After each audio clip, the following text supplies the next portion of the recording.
And Ooh, I consent to be recorded.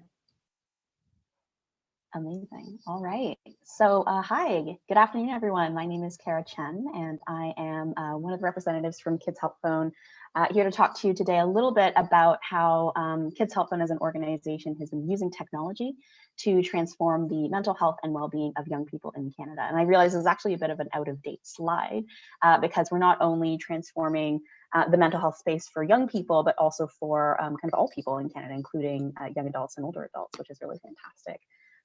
So who am I? Hi, I mentioned my name is Cara. I'm the manager of community crisis responders. This is a very special team to me. We have a team of about 4,000 volunteers all across Canada, a team of volunteer crisis responders, and I have the privilege to help recruit and train and onboard a lot of these volunteers to provide crisis support to those folks across Canada using SMS text.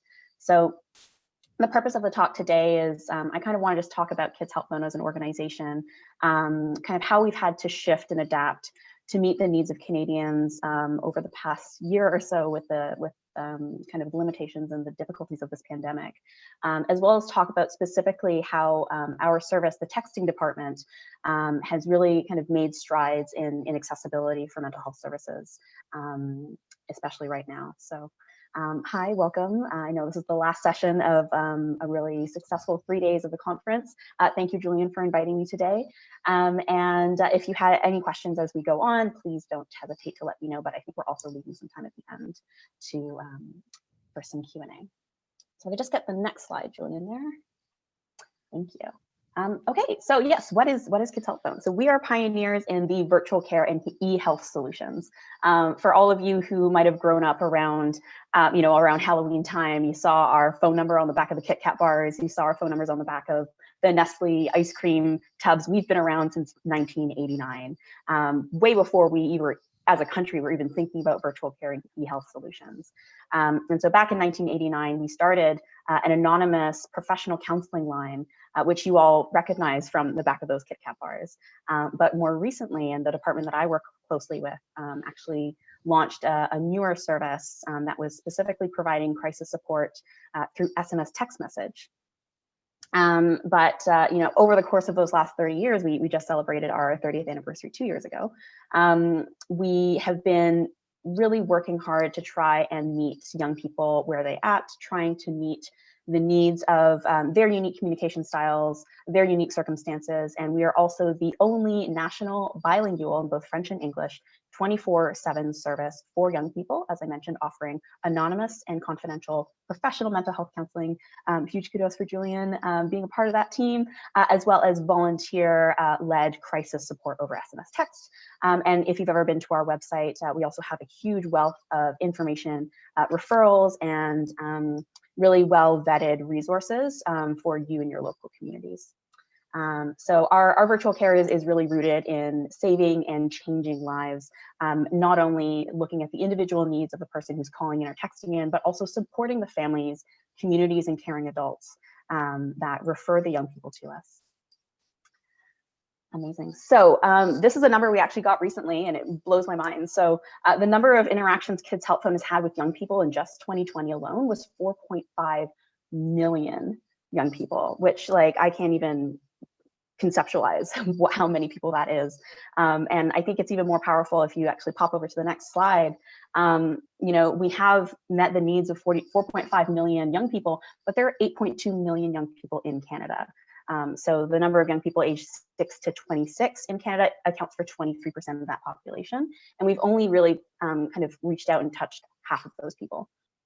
And so our goal as you can actually hop back, the goal for Kids Help Phone moving forward in the way that we adapt and grow our services is to see those, I can't do math in my head, those 3-point-something million young people that we haven't reached out to or who haven't felt comfortable reaching out to us.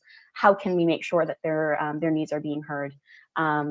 When we've done some research, the most common age to reach out to us is between 18 to 24. And when you think of young people, you don't really think about 21 to 24. Kids Help Phone is there for all stages of transition and development as a young person moving into young adulthood, including the very unique struggles of people in post-secondary, like many of you are. And given the new lockdowns and restrictions, very specifically in both Ontario and Quebec, we anticipate our volumes will continue to grow as young people will be forced back into their homes. That brings out a whole host of other issues, including, sadly, very unsafe environments, possibly food insecurity, and as well as lack of support through their social networks if they're not able to interact with their colleagues, their teachers, their professors, their loved ones in person, which is what they've been used to prior to this pandemic. So you can hop on to that next slide. This is kind of linking back to that gigantic number I mentioned earlier, 4.5 million people we reached in 2020. But this is, if you need some contrast, a 112% increase in demand for services compared to the previous year.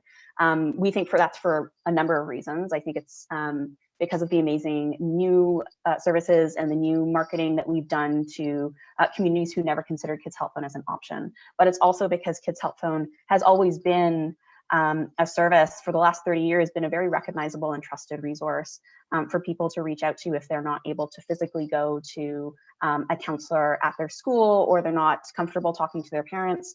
We have always been a resource that young people can reach out to from the comfort of their own home. And given the course of the pandemic, a lot of options that required in-person attendance were less available to them. And so this increase in demand of service is kind of speaks to not only our access as an organization, but also the great need and the very unique difficulties and stressors that young people today have been facing in light of all of the horrible things that happened last year. Specifically, Kids Help Phone experienced a 350% increase in conversations about COVID-19 around March 15th. That's when a lot of the lockdowns started happening. If we looked at data closer to September of last year, when school started picking up again, 1 in 3 of our texters, or actually more like 37%, said that the feelings of returning to school were the biggest parts of their distress. It actually was the 3rd highest reported issue behind loneliness and general mental illness. Some of the other things that texters were coming to us about in the last year included conflict and stress around relationships, anxiety and stress, as I mentioned, as well as depression, isolation, and thoughts of suicide. So thank you, Julian. As we enter the 3rd wave, we realize that the need is incredibly critical. So texters who express concern over going back to school are also most likely to discuss feelings of anxiety and stress and depression than those who did not mention school. The thing that, you can hop back on to the previous slide, and youth are changing faster than we are, and technology can, right? So the circumstances around young people in these schools with remote learning, Zoom fatigue, a reliance on assignments and all that kind of stuff. The circumstances of young people are changing faster than we as an organization can almost catch up to them. So the need is so critical for us to know exactly what is working for them and to amp up our resources there. To kind of pivot to a more serious topic, suicide is the 2nd leading cause of death among young people aged 15 to 24, and 1 in 5 young people reported that they seriously considered suicide in the last 12 months. And so when we think about crisis here at Kids Help Phone, and I think a lot of mental health services see it the same way, crisis doesn't necessarily mean thoughts of suicide. It can, and it certainly would include a lot of those kinds of conversations coming up. But the really important thing about the critical need of services like Kids Help Phone and the support of causes like Kids Help Phone and mental health awareness, like I'm sure all of you are aware of and are supportive of, is the anti-stigma work that we do. And so even if someone has thoughts of suicide or thoughts of stress, depression, anxiety, loneliness, being able to have those conversations in our community, and if that is not a comfortable place for you to be, to refer that person comfortably and safely to a service like ours or another local community service is such an important thing that we're trying to do, and deeply appreciate anyone who joins in that cause with us. So thank you, Julian. You're reading my mind here. Despite the prevalence of mental health challenges, it is estimated that fewer of 1/3 of Canadians affected seek treatment or seek support. One of the things that was very unique to Kids Help Phone before we introduced texting was, if you called our 1-800 number, you would be placed in a queue. And if you didn't have strong internet connection, or you didn't have strong cell service, or you were living in a remote area and your cell access was very kind of spotty, if you lost that connection, you would actually get booted from our queue. And that's not a very trustworthy and positive experience to have when you're in distress. So that's a barrier. In addition to that, like the stigma that we were talking about earlier is a huge barrier to reaching out and asking for services, especially if the people in your household are unaware or not necessarily supportive of services like this. So we want to make sure that the things that are kind of stopping points for young people reaching out are addressed before we continue doing the important work that we do. So that includes things like long waiting lists, lack of services in the rural and remote areas, lack of extended hours beyond 9 to 5, because a lot of crisis happens after hours when our loved ones are asleep.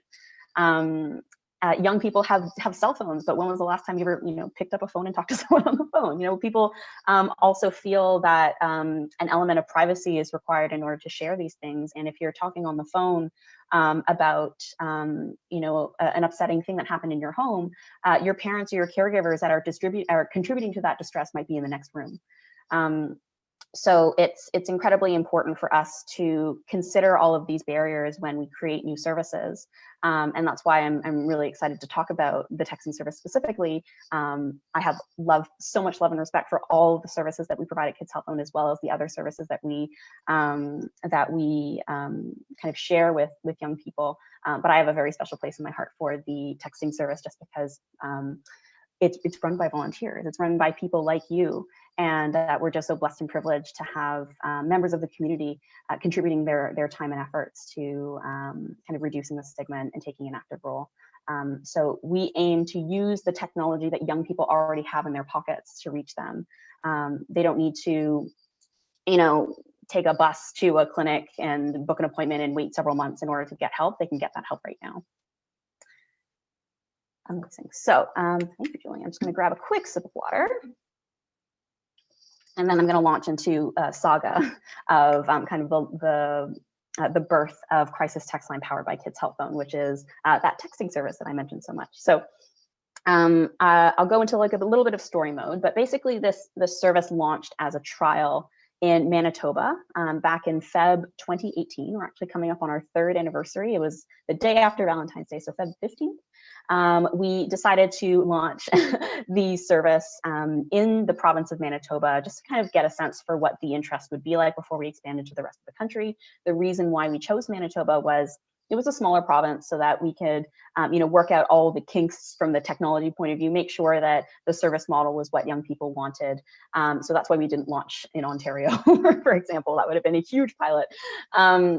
We also chose Manitoba because we wanted to address those barriers that I mentioned earlier, and Manitoba was a perfect example of us to kind of test out whether or not those people in those more remote communities would be interested in a texting option, because Manitoba has both those urban centers and those remote communities that perhaps haven't heard about Kids Help Phone before.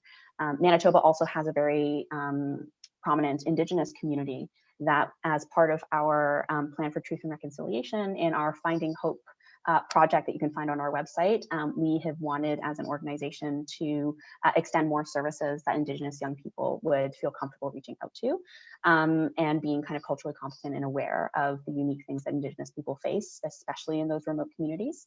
And we also just wanted to see whether or not a volunteer model would work for support, given Kids Help Phone has been known for 30 years as the place to get anonymous and confidential professional counseling support. And to move that to a confidential but volunteer-led service was a kind of a departure for us, but we knew it was important for us to really meet the demands of those, like I said, 4.5 million people that hadn't felt comfortable reaching out to us before. So our service trial in Manitoba was wildly successful. We then, 6 months after that, decided to continue on with our national rollout in both English and French on November 6th of 2018. And I think if I check my numbers correctly, as of today, we've almost had 400,000 conversations from young people and adults all across Canada. So it's been 3 very short but very exciting years, and we continue expanding and growing, especially with the partnership with Wellness Together alongside Health Canada. We now are also reaching out to frontline workers and adults in crisis as a result of this pandemic. So Kids Help Phone and Crisis Text Line powered by Kids Help Phone are also there for the adults in your life. So in terms of the model, because we're not a replacement for professional counseling, we're kind of more like the triage in between your professional services, supports, or even there for people who are in crisis right now and don't have kind of the set professional long-term supports on hand right now. So the objective of every single text conversation with Crisis Text Line powered by Kids Help Phone is for moving a texter from their hot moment to a cool calm. Do enjoy my lovely analogy with the hot pepper and the cucumber. All a young person or an adult needs to do to connect with one of our trained volunteer crisis responders is to text, depending on which age group you are. For example, if you're a young person and you want to reach Crisis Text Line powered by Kids Help Phone, you can text the word hello to 686868 from any SMS-enabled mobile device. I'll also have a slide at the end with this information if you want to write it down. If you're a frontline worker, you know, you're a cashier at a grocery checkout, you are a pharmacist, you are an EMS worker, you can also text the word frontline to 741-741, and that will link you to our adult-facing service with Crisis Text Line Canada. The message will be received on our online, secure, web-based platform where our clinically trained supervisors and our trained volunteers will log on with their personal computers and be able to provide support directly to you that way. The service is confidential but not anonymous, so our staff will always be keeping in mind your safety and will kind of communicate the extent of our confidentiality when we talk about your safety and the safety of those around you. But really, we let the texters take the lead on how much they want to share, what they're comfortable sharing, and how we can best support them in that moment to that cucumber cool calm. So how the texting service operates, I mentioned that we have some supervisors on our team. So what happens is a texter would text in using their personal phone into our platform using either 686868 or 741-741. Highly recommend after this talk, you just throw that in your contact info in case you ever need it. And you will be connected with one of our 4,000 trained volunteer crisis responders from literally all over the country. So you could be in Montreal texting with a volunteer who's in BC, who's being supervised by a supervisor who's in Toronto. And we're all kind of coming together for that one person for this common cause, no matter time of day, 24/7, 365 days a year. Our volunteers, in case you were curious, they complete 36 hours of pretty vigorous online training. They pass a vulnerable sector screening with our local police, and they commit to at least 4 hours a week of volunteering for around 1 year. Our team is incredibly diverse, comes from all different walks of life, come from all different professional and personal experiences, but come together because of their common desire to help. We have students, a lot of undergraduate students who are interested in pursuing mental health as a profession and really kind of want to get their feet wet in what it's like to be a support to a complete stranger, in case that's something you wanted to explore for yourself. We have retired nurses and teachers who are kind of coming in with their own personal experience in their regular day-to-day jobs of what it's like to support someone that they know. We have lawyers, salespeople, entrepreneurs, accountants. We have so many different types of people on our volunteer team, and that's what makes it so incredibly special. That you really don't have to have a background in mental health. You don't have to be a counselor, or you don't have to have a master's degree in clinical psychology in order to provide that cool calm for someone. And we get so many stories of volunteers who take the training that we've provided to them and bring that kind, compassionate care to loved ones in their own lives. So not only are we ensuring that this service is available to Canadians across the country, we're also hoping to create a special volunteer crisis responder community that brings that compassion to their own local neighborhoods. We've gotten messages, really just very moving messages from volunteers who say that being part of this team has made them better parents, has made them more compassionate colleagues, and if anything, has made them more mindful of these things going on in their lives and how they can address things that they've been holding back because of stigma, in order to be a better support for themselves and for others that come into their lives. So it's been really beautiful. We've seen people who are the parents of children who have used Kids Help Phone in their youth. We have volunteers who are now adults who grew up using Kids Help Phone as a counseling service back in the 80s. People looking to give back. Like I said, with the supervisors, when you're on the platform, when the volunteers are on the platform, they are never alone. They are never expected to carry a person's crisis completely by themselves. We always have their fellow crisis responders who are on the platform, always collaborating, always debriefing, providing support. We also have a very extensive toolbox and referrals tab to provide additional information around specific topics, or different websites that they can refer texters to if they would like to educate themselves on a particular issue. And of course, our paid clinical supervisors who have an extensive clinical and mental health crisis support background that is there 100% of the time, watching every single conversation live as it happens. So you never feel like you're flying on your own. And one of the really cool things about our service that is actually very novel in Canada is that our queue triages based on severity over chronology. I don't know if you've ever had to call into, I don't want to put Rogers on blast, but if you ever had to call in, like, because I'm with Rogers, if you ever had a problem with your cell phone bill and you had to call into your cell phone provider and kind of try to get connected with a Rogers representative, you'd be put in queue for, I don't know, half an hour, 45 minutes, depending on when you called in during a particularly busy period of time. But the really cool thing about our platform is that it is able to ask the texter up front, what is the issue that you would like to speak to us about? And based on that question, based on the answer to that question, we're able to prioritize people that seem to be in urgent need and prioritize people who need that help quicker, versus people who are messaging in and have school distress, and that is so incredibly important. But we want to make sure that people who need that imminent support right now are the ones to get paired first. That said, if you're messaging in with exam stress or isolation because of the pandemic, that doesn't mean you're deprioritized. We aim to match a volunteer crisis responder with a texter in need within 5 minutes of them reaching out. But the cool thing about this program is that if you message in and are at imminent risk or have used high-risk language that make us concerned for your safety, I think our recent data shows that we've been able to pair you with a volunteer crisis responder in less than 49 seconds.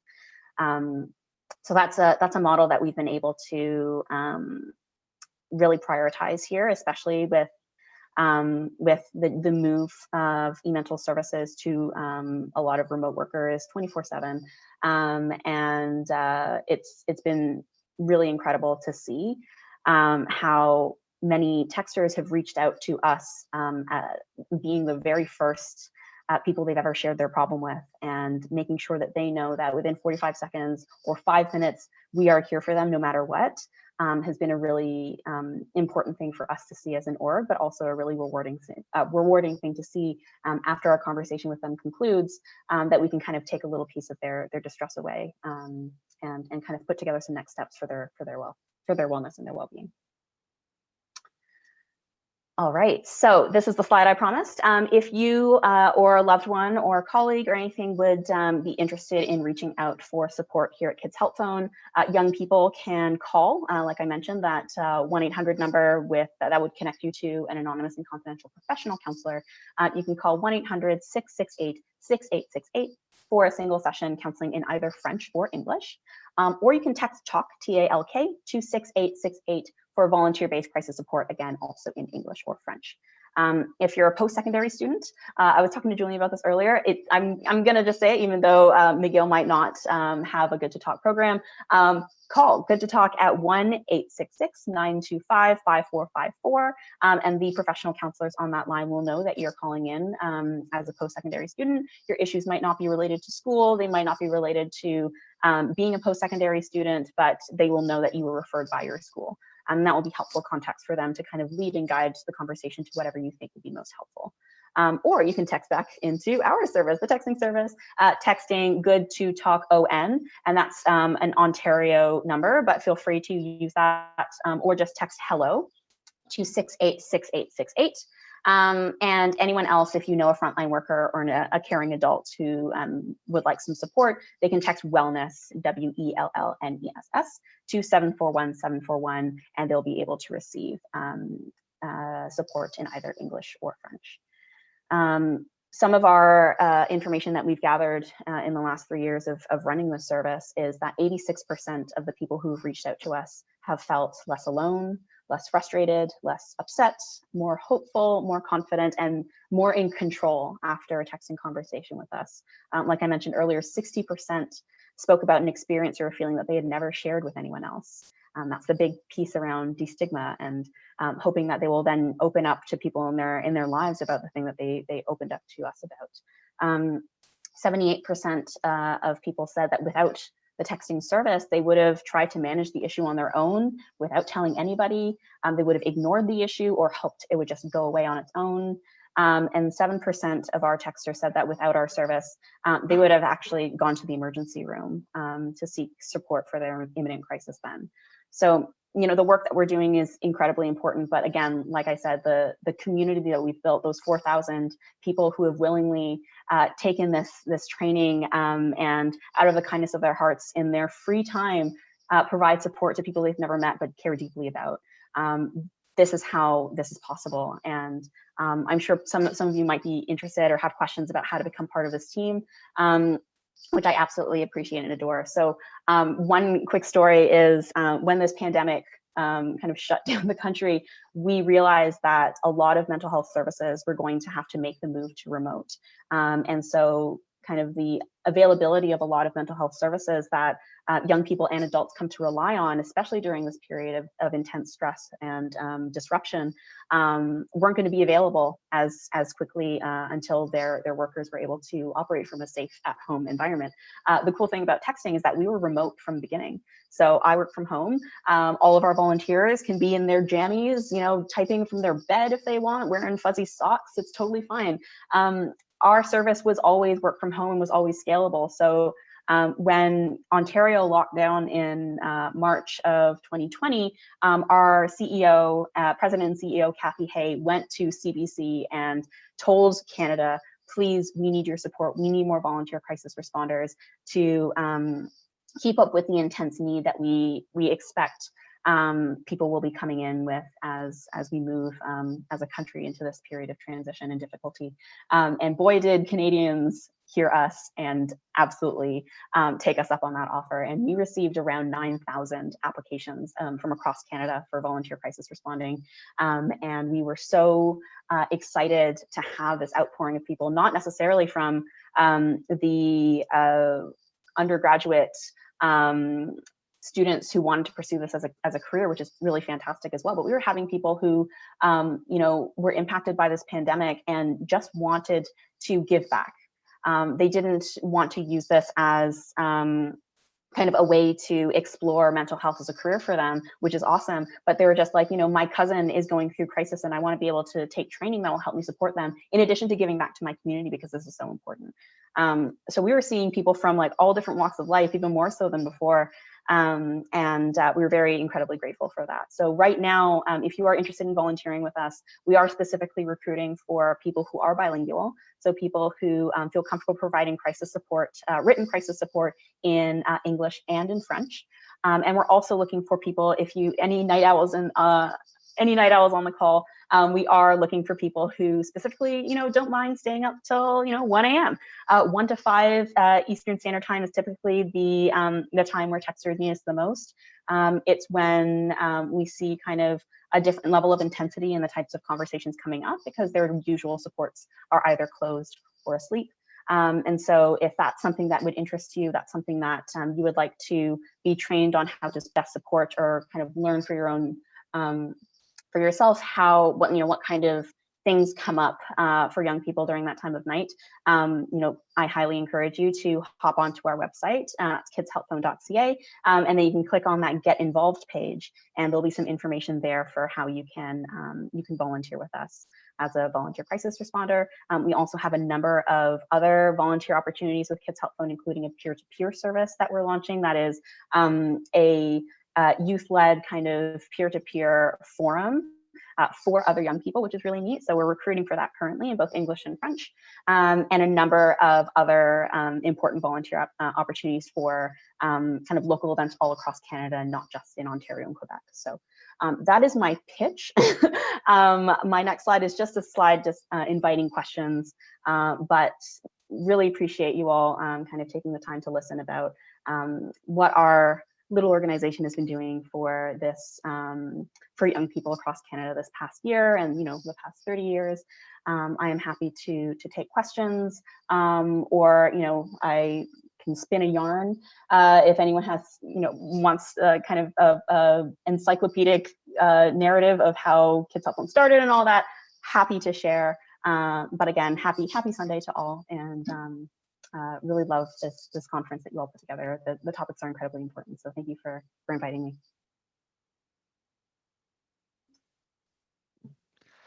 Thank you so much, Cara, for all the insight, for all the information. I'm going to go ahead and make myself visible because I know that I am invisible right now.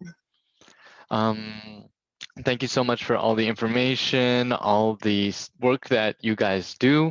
I am biased because I have been part of the team for a little bit, but nonetheless, still enormously grateful for all the things that Kids Help Phone does, and texting team especially does for all the youth in Canada. I'm going to invite people to send their messages into the chat just for now, and I'll be able to read them out loud for Cara to take one at a time, and I'll read them out loud for the benefit of people watching after so that they'll know what the questions are. So Cara, first question for you from Vince is, what are the expected qualifications of someone who would like to volunteer? You had mentioned, I know that we have a lot of different backgrounds of people who come in, and we are looking for bilingual right now, but could you speak a little more to just qualifications, I guess, in general for entering? Oh yeah, for sure. And I think a lot of people who want to provide crisis support in this context feel like, oh, I need to have a bachelor's degree in psychology. I need to have 4 years experience working at a crisis line. And that's not necessarily true, because we believe in the inherent kindness and compassion that most people in Canada have for each other. So when it comes to the expected qualifications, my basic qualification is, are you over the age of majority in your respective province? That's either 18 or 19, depending on your province. And if you are you a kind, caring person? Are you open to learning some skills and techniques for opening up and discussing the context of someone else's crisis, and being able to be open to skills and techniques that help de-escalate that? I think that's the kind of person we're looking for. And then aside from that, are you available for 36 hours of training? Are you available to take 4-hour shifts per week over the course of 1 year? Are you okay with, applying for a vulnerable sector screen with your local police? Like, those are kind of the operational things. But as a person, we're really looking for someone who just wants to help, is open to help, and is open to learning different ways of helping, open to feedback, and open to learning and growing alongside of us, and open to share their feedback of their journey with us so we can improve as a group.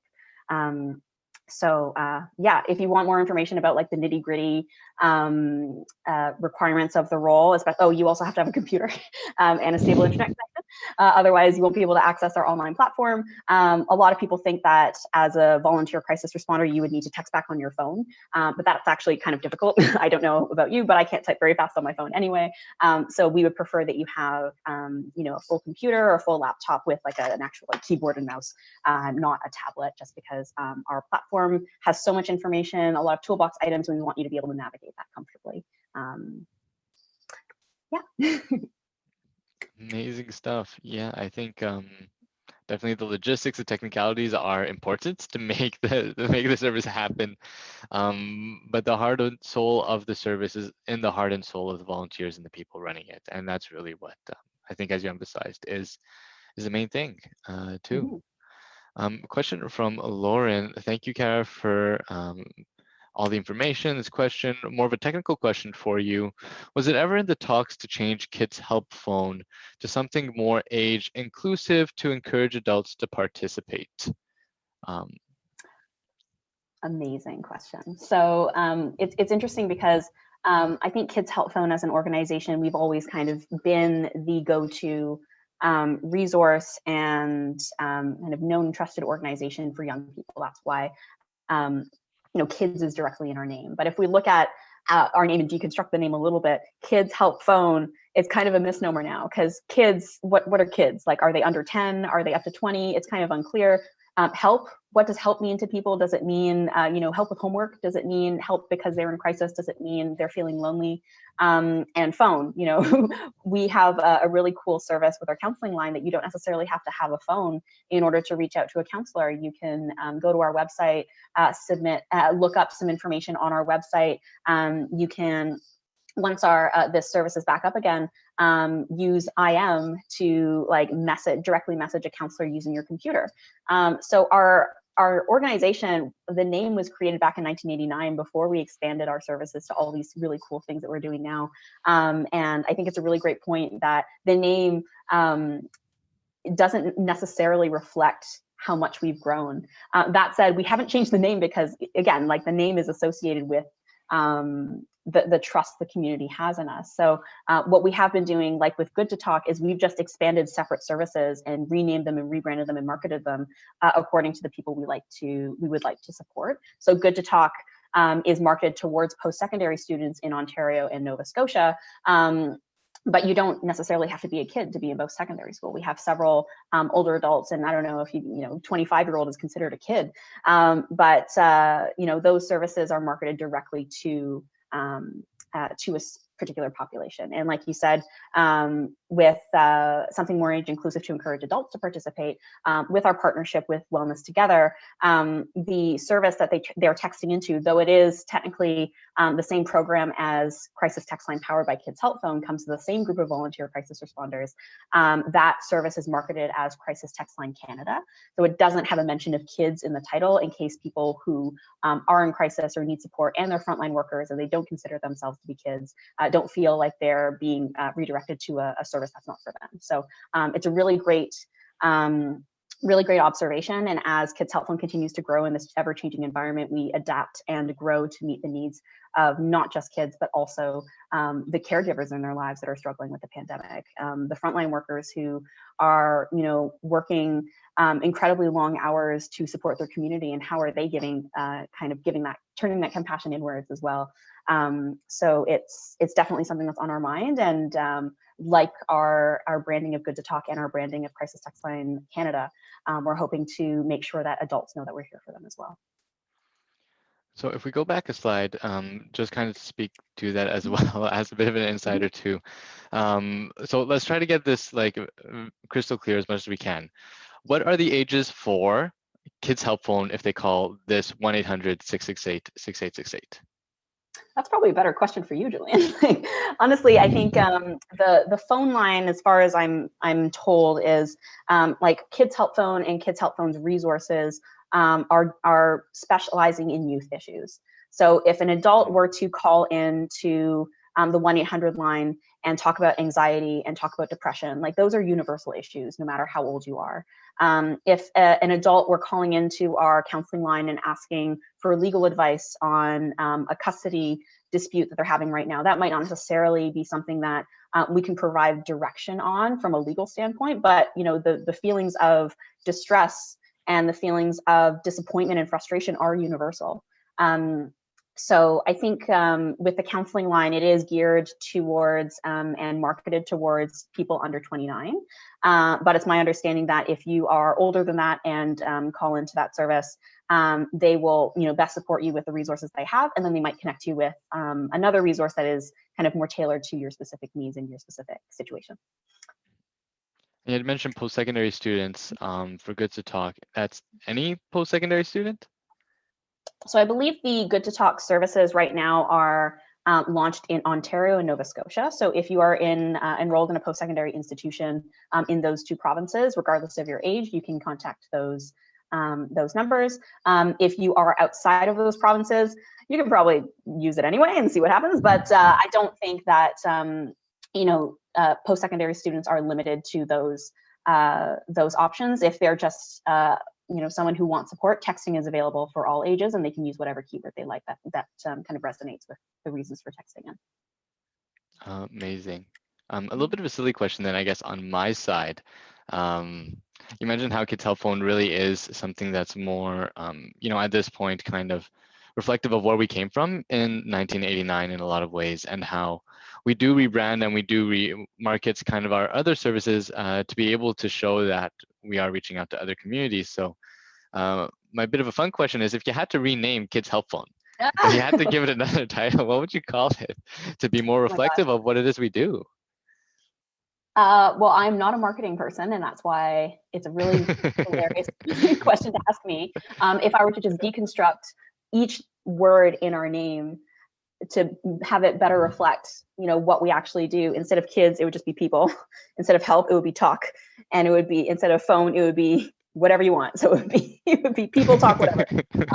Not in marketing, but very, very interestingly, our French name actually kind of encompasses what we do a little bit better. And I can't speak French, so I'm going to butcher it, but it's jeunesse j'écoute, which is not, it has nothing to do with phone. It has nothing to do with help. It's just, we listen to kids. That's what we do. And so if we were to kind of explore our brand and how we market to people outside that, what we do as an organization is we listen. We're here, we support, and we don't define your crisis, you define your crisis. And so if you are in need of something, we are here for you regardless of what that is. If someone is texting in because they're really stressed out about a midterm, we say that is as much of a crisis as someone who's at imminent risk for suicide, because that everyone's distress feels different to them, and help looks like so many different things. So I think people can be intimidated by the word help, because maybe they just want a resource, and that's not help in their minds. But destigmatizing even the word help is a really important thing when we launch campaigns like this. So I think it's a really interesting question that I'll bring back to our marketing and outreach team, because clearly I'm talented in the naming department. I like that the people listen people anything? Talk whatever. People talk whatever. Really rolls off the tongue. Let's try translating that into French too. That would be something else for sure. Another bit of an insider question then. We mentioned over here that we can definitely text wellness and this information too. I'm wondering, are there costs associated with using the service at all? Oh my goodness, such a good question. I think I mentioned it very briefly at the beginning, but I should drive the point home that all of Kids Help Phone services are completely free of charge. One really cool thing that is specific to texting, I can give you an insider scoop on how we manage this, is we have kind of a special agreement with the CWTA, or the Canadian Wireless Telecommunication Association. Basically, any person who texts into 741-741 or 686868, regardless of the state of their texting plan, their phone plan, their text messages to us get 0 rated, which means that they don't get billed for any messages that they exchange with the texting service. And I believe it's the exact same for people who call into our 1-800 number to get professional counseling. They, regardless of their plan, they do not get billed for minutes incurred or text messages exchanged with any Kids Help Phone service. Amazing. Yeah, definitely talking about, when we had the barrier slide before and a lot of the amazing stuff that initiatives that Kids Help have taken to try to reduce those barriers so that everyone who needs help can get help. I think that was definitely one of the things that when I came in surprised me the most. And I found to be like, wow, that's actually like a really smart, intuitive thing that I wouldn't have thought of initially, but it's a really great step, I think, to making that accessible as well. Mm-hmm. I think so Um, too. yeah. So if anybody wants to kind of get in touch with you or the organization to kind of follow up on some of the stuff that we spoke about today, what do you think would be the best way to do so at this point? Absolutely. And I'd love to hear from you if you have questions or feedback. So if you want to get in touch with me directly, if you wanted to flip back to the first slide, my email address is at the top of this talk. It's Cara, C-A-R-A, Chen, C-H-E-N, at kidshelpphone.ca. That connects you directly with me. Happy to chat. If you want to contact someone at Kids Help Phone in general for any of the service outside of texting that you wanted some information on, you can go ahead and go to our website at kidshelpphone.ca. Or our French website, which is je ne sais plus, sorry.ca. My French is awful. But if you wanted to find the French version of our website, you can also go to kidshelpphone.ca, and then there's a little language flip on the top right corner of your page that allows you to switch to our French version of our website. So much information, so many rich resources are available there.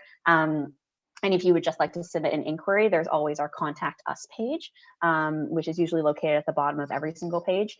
And you can just submit your inquiry, and our wonderful admin team will redirect it to the department that can help you the quickest.